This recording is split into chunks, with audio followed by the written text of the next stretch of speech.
Real picture ना दें, आप बिल्कुल अलग अलग स्टॉक्स को चेक कर सकते हैं। मैं आ जाता हूँ जरा एक दो शेयर पे। एमएमटीसी थोड़ी देर पहले मैंने बताया था, हालांकि हमको चिराग ने सीधा सीधा मना कर दिया मत ट्रेड करना। 5% ये शेयर अभी और ऊपर आ चुका है। और सेंचुरी प्लाई के अंदर भी हमको एक अच्छी मूवमेंट आते हुए दिखी है। प्रियंका, आप कुछ कह रहे हैं? मैं ये कह रही थी कि एक और बड़ा फ्लैश जो आप कल बात कर रहे थे ना, ऑफ द ट्रैक बात कर रहे थे कि रिलायंस रिटेल के चेयरमैनशिप पर भी कोई ना कोई बड़ा अपडेट आ सकता है। तो ईशा अंबानी रिलायंस रिटेल की चेयरमैन होगी। ये अब दो बड़े वर्टिकल्स थे पूरे रिलायंस के अंदर। एक तो उसका रिटेल सेगमेंट था और दूसरा उसका जियो सेगमेंट था। जैसे आज निकुंज भी सुबह कह रहे थे कि जियो का क्या आईपीओ भी आ सकता है, ऐसे रिटेल सेगमेंट को लेकर ईशा अंबानी का नाम सामने आया है। ईशा अंबानी आप दो ग्रुप से सीधा सीधा कनेक्टेड है, एक तो पिरामिल ग्रुप से और साथ ही साथ अंबानी ग्रुप से भी है। और अंबानी ग्रुप में उनकी पहले से भी हिस्सेदारी रही है। अब क्योंकि जियो की पूरी भागदौड़ आकाश को दे दी गई है, तो ईशा अंबानी के हाथ में रिलायंस रिटेल आए। दोनों ही नए वेंचर्स हैं। इससे पहले वाले उनका ऑयल एंड गैस वेंचर्स हुआ करता था, लेकिन ये नया नाम, नए बिजनेस नए तौर तरीके से हो रहे हैं, नई टेक्नोलॉजी के साथ हो रहे हैं। कई उन्होंने टाई अप्स किए, आपको ध्यान होगा बीच में फ्यूचर रिटेल को भी उन्होंने अपने साथ जोड़ लिया, उनके कुछ एक स्टोर्स जोड़ लिए थे। हालांकि बाद में ये हुआ कि उन्होंने डील तो नहीं की, लेकिन जो मॉर्गेज में स्टोर्स रखे गए थे वो इनके हाथ आ गए। तो रिलायंस रिटेल के लिए ईशा अंबानी का नाम भी एक मैं बोलूँगा सरप्राइजिंग नाम तो नहीं है, बट हाँ ये नाम बैक टू बैक आ गए। 2 ही दिन में 2 बड़े नाम आ गए गुरान सर। इसका मतलब ये है कि तो बिल्कुल साफ हो गया कि नए एज के बिजनेस नए बच्चे संभालेंगे।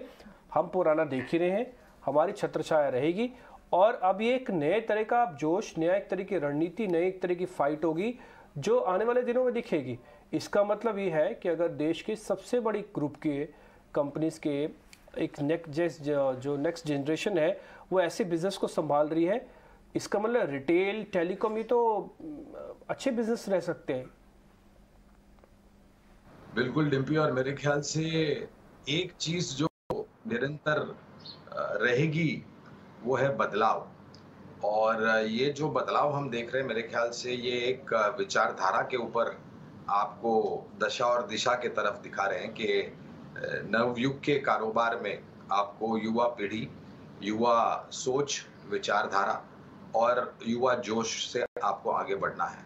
और मैं ये बिल्कुल मानता हूं कि ये जो खबरें आई हैं कल रिलायंस जियो को लेकर के और अभी अभी रिलायंस रिटेल को लेकर के, ये मेरे ख्याल से अपने आप में जो कंपनी है उसकी कारोबार की रणनीति, जो कंपनी में काम करते हैं कारोबारी कर्मचारी, उनके भविष्य और ज़्यादातर मेरे ख्याल से जो शेयर धारक है उनके विश्वास को मेरे ख्याल से और मजबूत बनाएगी। As a disclosure Dimpy, Reliance Industries पर खरीदारी की राय है और हमने हमारा लक्ष्य करीबन 3,100 के आसपास निर्धारित किया लंबी अवधि के लिए। मैं मानता हूं कि दोनों ही आकाश और ईशा अंबानी अपनी जो सोच और विचारधारा है वो सक्षम रूप से आगे रखेंगे और कंपनी को आगे बढ़ाते जाएंगे, और इसमें कोई दो राय नहीं है।